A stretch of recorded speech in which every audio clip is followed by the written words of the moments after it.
Maintenant, nous allons entendre Karine Boulanger, ingénieure de recherche au centre André Chastel, qui va aborder la collégiale sous un autre angle, celui du vitrail et en particulier des éléments conservés au musée de Dreux.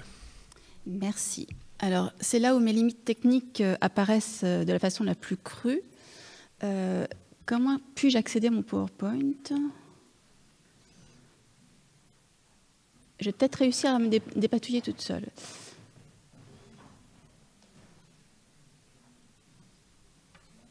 Je n'arrive pas à le trouver, en fait.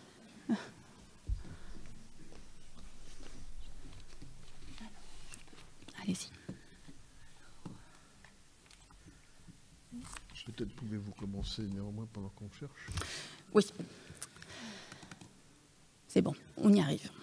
Donc en 1938, Yves Delaporte signala dans le bulletin monumental la découverte en cours de restauration de nombreux éléments du XIIIe siècle, situés dans plusieurs tympans des baies hautes du côté sud de la nef de Saint-Pierre de Dreux. Non, ça n'apparaît pas à l'écran. Je suis vraiment désolée.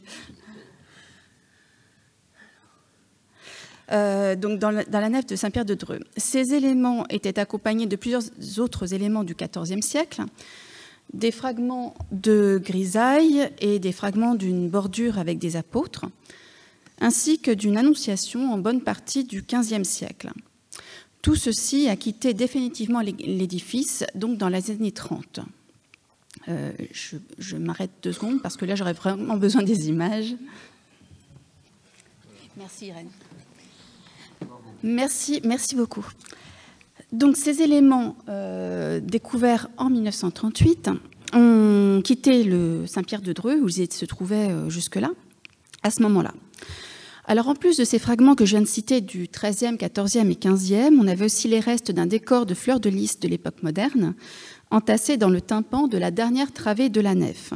Ces fleurs de lys restèrent en place jusqu'au début des années 70, mais ne sont plus exposées actuellement. Les fragments du XIIIe siècle et ceux qui sont un peu plus tardifs, extraits de la nef de Saint-Pierre en 1938, ont été restaurés par l'atelier Lorrain de Chartres, qui a complété les lacunes, changé quelques pièces et refait la mise en plomb. Et quelques fragments présentent encore une mise en plomb médiévale, alors très peu, mais on devine sur ces clichés de 1938, pour le panneau de droite qui vient d'une histoire de Saint-Jacques, que le réseau de plomb était encore un réseau de plomb médiéval. Un panneau fut envoyé en 1939 à New York pour l'exposition universelle. Ce sont donc des éléments qui sont bien connus des spécialistes, mais vraiment dans un petit cercle restreint. L'ensemble est resté chez Lorrain, le restaurateur, mais aussi à Champs-sur-Marne jusqu'en 1976. Et en 1976, la très grande majorité des fragments fut présentée au musée de Dreux, où ils se trouvent encore. Il n'y en a que 3 en réserve. Le musée a mis sur son site les photos de tous ces fragments. J'ai donc pioché ces vues d'ensemble sur le site. Et j'en profite pour remercier chaleureusement Clémence Poupin, Élodie Riby et les équipes du musée qui ont eu la gentillesse de m'ouvrir leurs portes et de faciliter mon travail, et notamment une critique d'authenticité pour déterminer ce qui est bien du XIIIe siècle, ce qui est en place et ce qui ne l'est pas.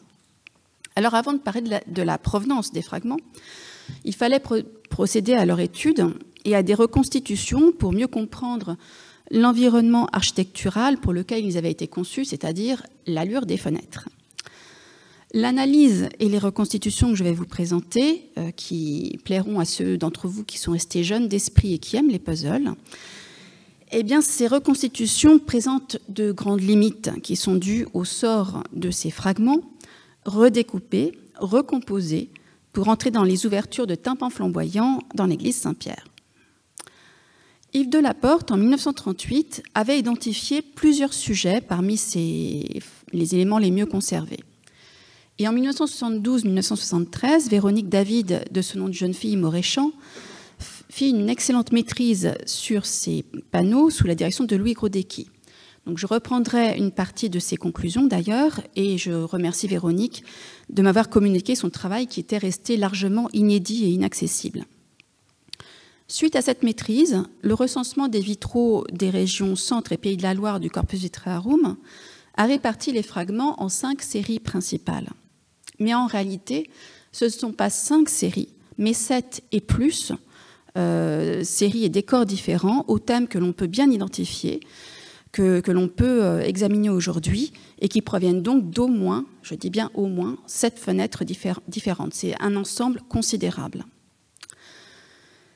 Il y a des éléments qui proviennent de vitraux supplémentaires, mais je n'ai pas encore réussi à identifier les sujets pour l'instant.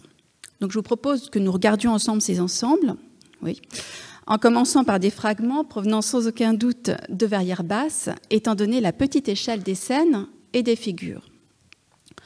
L'Enfance du Christ représente la série la plus complète et la mieux conservée. Elle conserve une partie de ses ornements qui étaient cousus au médaillon. Ces médaillons étaient quadrilobés, posés sur un axe horizontal, c'est-à-dire assis sur 2 lobes, cernés d'un ruban rouge et d'un filet blanc perlé. Les médaillons étaient posés sur un fond de mosaïque à résille orthogonale. C'étaient des panneaux quadrangulaires d'environ 50 cm de côté, maintenus par des barlotières droites. On avait certainement 2 médaillons par registre, peut-être avec des bordures. Alors, étant donné le sujet, l'Enfance du Christ, dont on connaît les épisodes obligatoires et ce qu'il reste du vitrail, on peut restituer 7 registres figurés. On conserve des éléments de 9 scènes. L'Annonciation, oui, qui a été presque entièrement refaite au XVe siècle, mais qui présente encore, alors, autre challenge technologique, ici, l'amorce de la découpe du médaillon quadrilobé, encore en place. Donc cette Annonciation du XVe, eh bien, c'est une restauration XVe d'un vitrail plus ancien. Donc Annonciation, le voyage des mages, l'annonce au berger, les mages devant Hérode sur 2 médaillons, l'adoration des mages, le sommeil des mages et leur départ, puis la chute des idoles. Il doit donc nous manquer la visitation, qui suit l'Annonciation, la nativité, le massacre d'1900 sans doute sur 2 médaillons et la fuite en Égypte qui précède la chute des idoles. Donc nous possédons en tout 14 fragments de ce vitrail, mais malheureusement certains de ces fragments ne peuvent pas être situés précisément dans une reconstitution, ils sont vraiment trop lacunaires. Cette verrière avait donc 7 registres figurés sur environ 1 mètre de large, 1,30 m si on restitue des bordures fines, et sur 3,50 m à 4 mètres maximum de haut.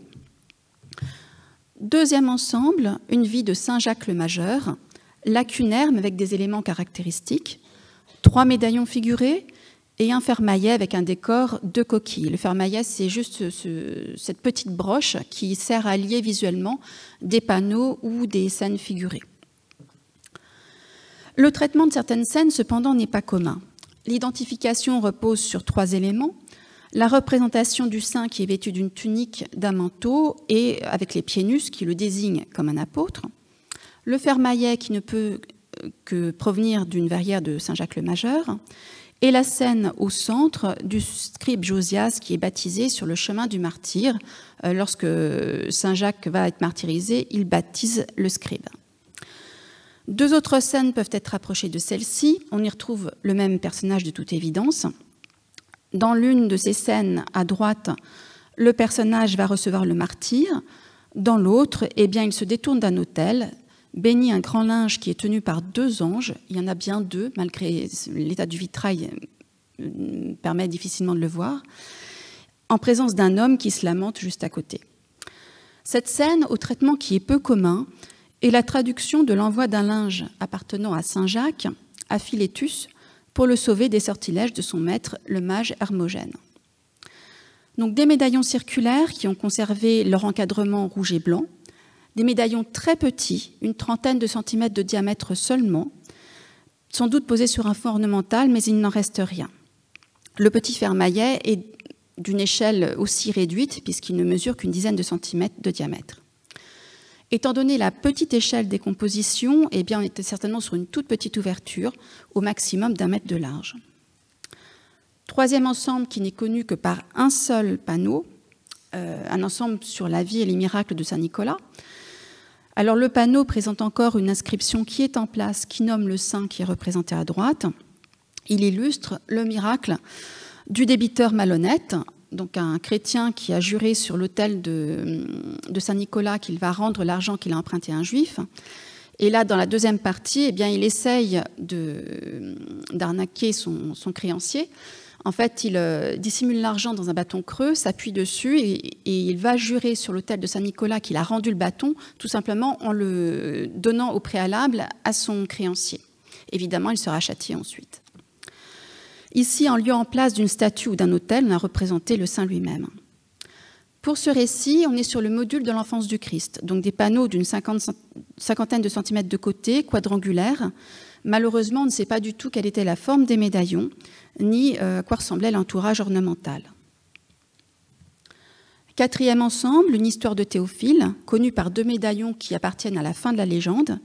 La Vierge qui arrache le pacte des mains du diable et puis qui le rend au diacre. On est sur le même module que le vitrail de Saint-Jacques, des médaillons circulaires très petits, 30 cm de diamètre maximum, si on restitue deux filets tout autour, ce qui est classique au XIIIe siècle. Il ne reste rien des parties ornementales. Enfin, 5e élément provenant de parties basses, une vie de Saint-Eustache qui, là, est très facile à identifier, avec 3 scènes caractéristiques. La première à gauche représente la chasse de Placide et l'apparition de la croix. Ici, on y a substitué le buste du Christ entre les bois du cerf. C'est d'ailleurs une iconographie qui se réfère à celle qui est développée à Chartres dans l'histoire de Saint-Eustache. Ensuite, le baptême de Placide avec sa femme qui tient ses 2 fils devant elle. Et enfin, l'exil de Saint-Eustache et le moment où le capitaine du bateau le fait sortir de l'embarcation avec ses fils et garde à bord la femme de Saint-Eustache. Donc des médaillons qui étaient certainement circulaires à l'origine, plus grands que ceux de Saint-Jacques et de Théophile. On est sans doute sur un module proche de l'enfance du Christ et de la vie de Saint-Nicolas. Oublier le filet jaune autour de la chasse de Saint-Placide, c'est un ajout moderne pour la présentation à New York en 1939. Donc aucun indice sur l'encadrement ornemental. À ces 5 verrières que nous venons d'évoquer, il faut ajouter plusieurs scènes que je n'ai pas encore pu identifier. Je vous les mets ici. Donc à droite, un homme allongé, une femme tenant un bâton avec une besace en bandoulière, et puis un homme sur le chemin du martyr. Ces 3 éléments sont du module des histoires de Saint-Jacques et de Théophile, très petits. Et à côté, à gauche, vous avez un homme qui donne un ordre et 2 autres hommes qui avancent, dont l'un tient le poignet de l'autre. Là, on est sur des modules qui sont proches de l'enfance du Christ. Nous avons aussi de nombreux ornements dont l'échelle permet de les lier avec des baies de petite taille et qui sont dispersés, et notamment 2 bordures. Alors 2 bordures qui sont extrêmement fines, une douzaine de centimètres de large, ce qui implique qu'elles viennent de baies basses et surtout qu'elles étaient cousues aux parties figurées. Donc elles en sont détachées actuellement. L'étude que je vous ai proposée de ces fragments montre qu'il s'agit de restes de baies basses, étant donné l'échelle d'exécution, et de baies assez petites, sans doute avec 2 modules de fenêtres. L'enfance du Christ est le seul vitrail que nous arrivons à constituer, avec une hauteur qui atteint au maximum 4 mètres. Pour la largeur, 1 mètre, 1,30 m si on imagine des bordures de ce type autour de chaque vitrail. Alors nous avons aussi des fragments qui proviennent de baies plus grandes, en tous les cas bien plus larges, étant donné la taille des fragments subsistants.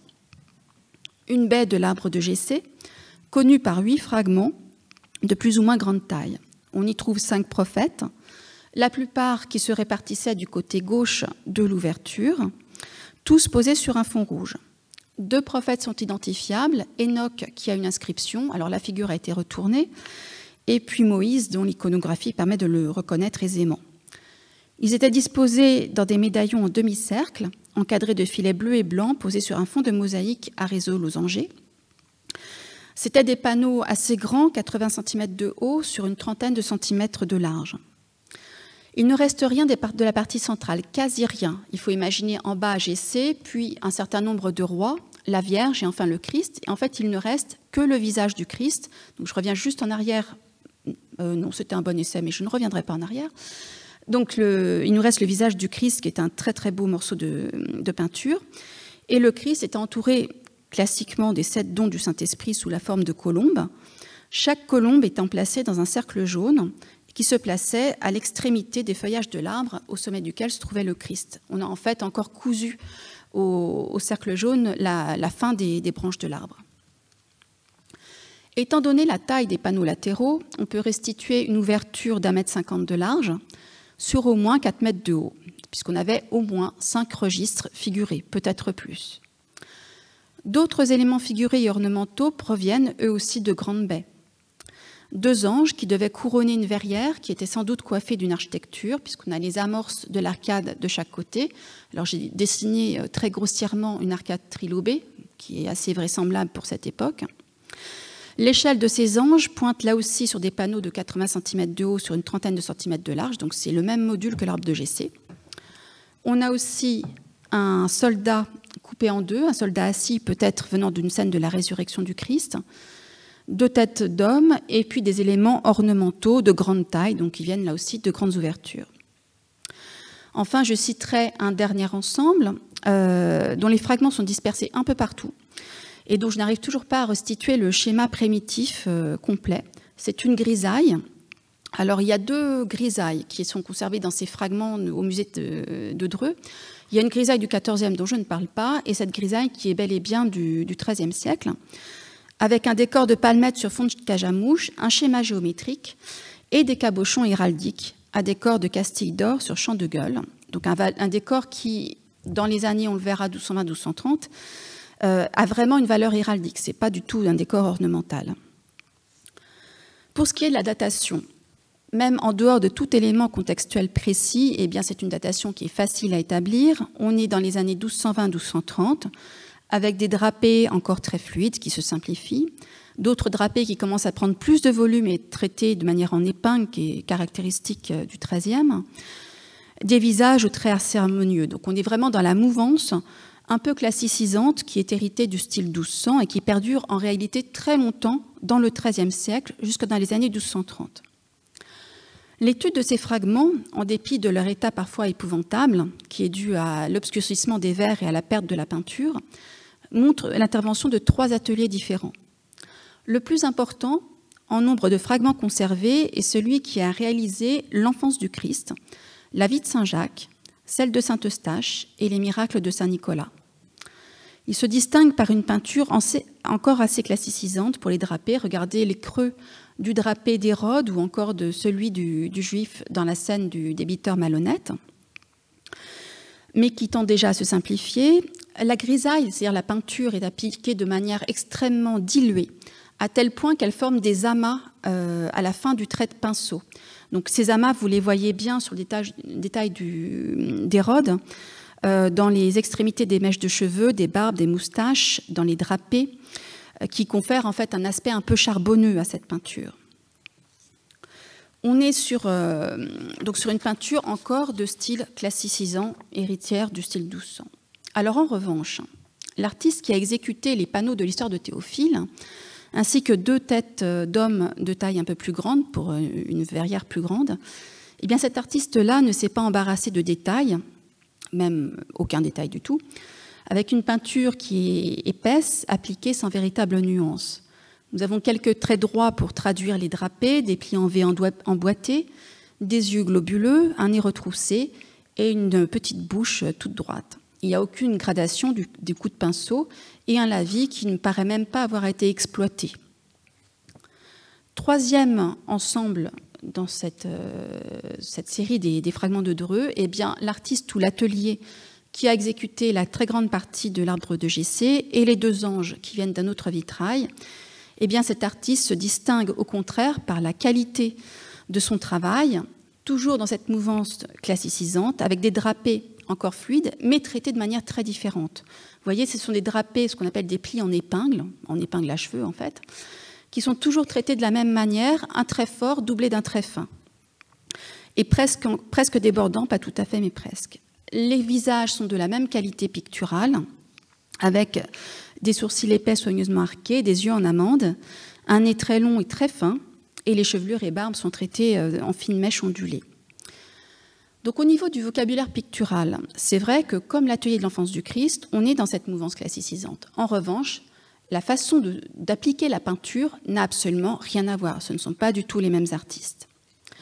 Alors ce qui était intéressant dans ce vitrail de l'arbre de Jessé, c'est qu'on trouve pour 2 prophètes, alors si ce ne sont pas des remplois, mais ces têtes me paraissent en place, eh bien on trouve l'intervention des 2 autres ateliers dans cet arbre de Jessé aussi. Pour la tête d'Enoch, eh bien cette tête a été faite par l'atelier de l'enfance du Christ. Et pour la tête du personnage que j'ai mis en bas à droite, eh bien là c'est l'atelier de Théophile. Donc, l'ensemble de ces fragments est homogène quant à la datation, la mise en œuvre, avec 2 séries qui correspondent à 2 tailles principales d'ouverture, et quant à la réalisation, puisque les 3 ateliers ont travaillé sur les petites et les grandes baies. Malheureusement, j'arrête tout de suite le suspense, comme mes prédécesseurs, je ne pourrais pas aller plus loin dans cette analyse stylistique. D'une part, je vous l'ai dit, ce style a perduré très longtemps dans le XIIIe siècle et sur beaucoup de chantiers au nord de la Loire. D'autre part, eh bien, nous sommes un petit peu coincés parce qu'il reste très peu de choses conservées de la production de vitraux sur Paris, l'Île-de-France et autour de cette région à cette période. Je peux vous citer des sites, évidemment, Donne-Marie en Montois, Brie-Comte-Robert, Jercy, Saint-Germain-les-Corbeilles, Bussy-Saint-Martin, mais rien ne colle avec ces fragments de Dreux. Évidemment, mon premier sentiment a été de regarder plus au sud, à peine 40 km au sud, Chartres, puisque Dreux dépendait aussi de Chartres. Et c'est vrai que cet arbre de Jessé a un petit air chartrain assez prononcé. Mais là encore, eh bien, je ne retrouve pas du tout les mains de ces artistes à la cathédrale de Chartres. Alors venons-en à la provenance. En 1938, Yves Delaporte évoquait 2 hypothèses. Soit ils provenaient de Saint-Pierre de Dreux, et ils auraient été remontés dans les baies hautes de la nef à une époque indéterminée, soit ils venaient d'ailleurs. Et Delaporte pensait déjà à la collégiale Saint-Étienne. Bien qu'il mentionne les 2 hypothèses, Grodecki penchait pour la première, Saint-Pierre de Dreux. Véronique David, et moi aussi, en revanche, nous nous prononçons pour la seconde hypothèse, Saint-Étienne. Alors les fragments du XIIIe et ceux du XIVe, dont je n'ai pas parlé dans cette intervention, étaient sans doute déjà remployés dans les baies hautes de Saint-Pierre au milieu du XIXe siècle. En effet, en 1859, Édouard Lefebvre a décrit les vitraux, notamment ceux de la nef, et il explique, alors il se tient en fait en regardant la façade, donc pour lui le côté gauche c'est le côté sud. Du côté gauche de la nef, le mâle est plus grand encore. Les impostes des fenêtres ont seules échappé au vandalisme, elles sont ornées les unes de fleurs de lys d'or sur fond d'azur, les autres de petits médaillons dont il est impossible de bien saisir les sujets. 2 éléments peuvent soutenir une provenance de Saint-Pierre. D'une part, la localisation des fragments au milieu du XIXe. On sait qu'on remployait fréquemment des éléments anciens d'un édifice pour combler des lacunes ailleurs. Et on a pu aussi réorganiser la vitrerie. Et à Saint-Pierre, on ne s'en est pas privé du tout, puisqu'on a réorganisé la vitrerie de la nef et du chœur au XVIIIe. D'autre part, autre élément important, eh bien, Saint-Pierre a été reconstruit au XIIIe siècle. Alors, il ne reste pas énormément de choses de cette époque dans l'église actuelle. Il reste le bras nord du transept, les parties basses des bas-côtés de la nef, une partie des structures du chœur. Mais l'histoire de l'édifice, en fait, me fait douter de cette provenance de Saint-Pierre, tout simplement parce que l'église a été très endommagée par le siège d'Henri V en 1421 et qu'on a dû reprendre une très grande partie du chœur dès 1424. Et après, on ne s'est pas arrêté. En fait, on n'a pas arrêté de faire des travaux de réaménagement, de reconstruction au XVe, au XVIe et jusqu'au XVIIe, où on a reconstruit le bras sud du transept. Et surtout, très important, c'est qu'en phase avec ces travaux de réaménagement et de reconstruction, eh bien, on a commandé de nouveaux vitraux. Donc, dans ces circonstances, j'ai du mal à imaginer que les verrières basses du XIIIe siècle, plus de 7 baies, donc un ensemble considérable, aient réussi à survivre à toutes ces reconstructions successives à partir du XVe. Alors, qu'en est-il de la deuxième hypothèse, la collégiale Saint-Étienne? Donc, Philippe et Damien Bernier vous ont parlé de cette fondation très ancienne qui est reconstruite au milieu du XIIe siècle, achevée par Robert de Dreux, Robert Ier.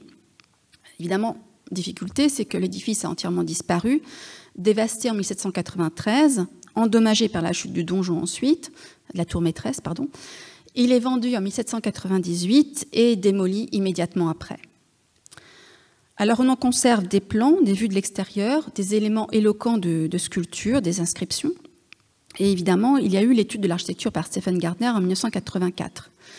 Et comme vous l'ont démontré Philippe Lagneux et Damien Bernet, eh bien l'édifice montre des parentés plus que étonnantes, et je dirais en fait tout à fait logiques, avec la cathédrale de Fulbert de Chartres, puisque la collégiale Saint-Étienne dépendait de la cathédrale de Chartres. Donc il y a quand même une filiation qui est, sur le plan institutionnel, déjà importante. Donc cet édifice n'avait pas de transept, une nef à 8 travées bas-côtés, à petite semi-circulaire, nous l'avons vu, déambulatoire, chapelle rayonnante, et 2 chapelles orientées supplémentaires. Je ne reviens pas là-dessus, ce qui nous fera gagner du temps, puisque Philippe Lagneux vient de nous en parler. 2 niveaux de fenêtres, fenêtre basse et fenêtre haute. Malheureusement, on ne connaît pas la taille des baies, ni tout à fait leur disposition à partir dans les chapelles. En tous les cas, nous savons qu'il y avait des baies qui ouvraient directement sur le déambulatoire entre chaque chapelle. L'emprise du chœur liturgique, qui est matérialisée sur le plan du XVIIIe et reprise sur le plan du XIXe, montre qu'il se faisait sur les 4 derniers travées de la nef et l'abside. Les vocables des chapelles et des autels sont connus par une liste de 1692, le Pouillet de 1738 et ce plan. Donc la chapelle nord servait de sacristie, la chapelle d'Axe était consacrée à la Vierge, la chapelle rayonnante côté nord dédiée à Blaise et celle côté sud à Saint-Jacques. Les reliques, conservées dans une armoire au fond du chœur, inventoriée en 1695, se trouvaient en accord avec les titulatures des chapelles et des autels. Alors, nous manquons de documents sur les vitraux de la cathédrale, de la collégiale, parce que non seulement elle est totalement disparue, mais en plus, les archives auraient été emportées par Henri V en Angleterre, puis auraient disparu dans un incendie ensuite. On sait que les vitraux ont été très endommagés lors des guerres de religion, puisqu'ils ont été réparés et complétés par François d'O en 1594, comme en témoignaient 2 inscriptions qui se trouvaient dans les vitraux du chœur. Alors, faut-il voir en la collégiale Saint-Étienne l'édifice d'origine des fragments du musée? La collégiale est bien plus ancienne que ces fragments de vitraux. Mais, tout de même, on note une concordance assez étroite entre le choix des saints retenus pour les vitraux et les vocables des autels. D'autre part, les reconstitutions que j'ai pu faire pour les vitraux suggèrent qu'ils viennent de petites ouvertures, de vraiment petites fenêtres, qui étaient peut-être plus proches de celles qu'avait pu posséder la collégiale romane que celle du XIIIe siècle à Saint-Pierre. Enfin, Denis Hayot et Philippe Bujac ont montré que le château a subi de très grands travaux dans le premier tiers du XIIIe siècle, sous Robert III en particulier. Alors on peut se demander si cette reprise du château ne s'est pas accompagnée de travaux à la collégiale. Et si l'on en croit des érudits du XIXe siècle, eh bien cette collégiale avant destruction présentait des armoiries de Robert III, sur le banc des princes dans le chœur et au-dessus de l'un des portails. Les remplois d'œuvres d'un édifice à l'autre après la Révolution ont été fréquents et cela n'a pas concerné que les éléments mobiliers, loin de là.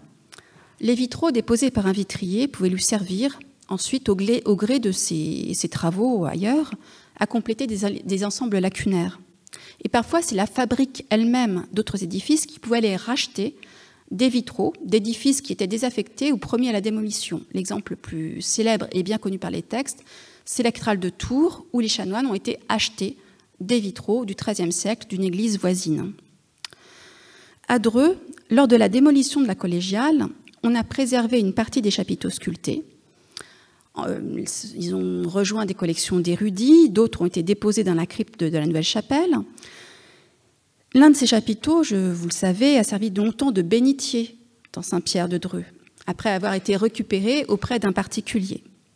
Et on peut se demander si finalement les vitraux n'ont pas pris le même chemin, eux aussi, peu avant le milieu du XIXe siècle, après avoir été démontés en 1798. Merci de votre attention.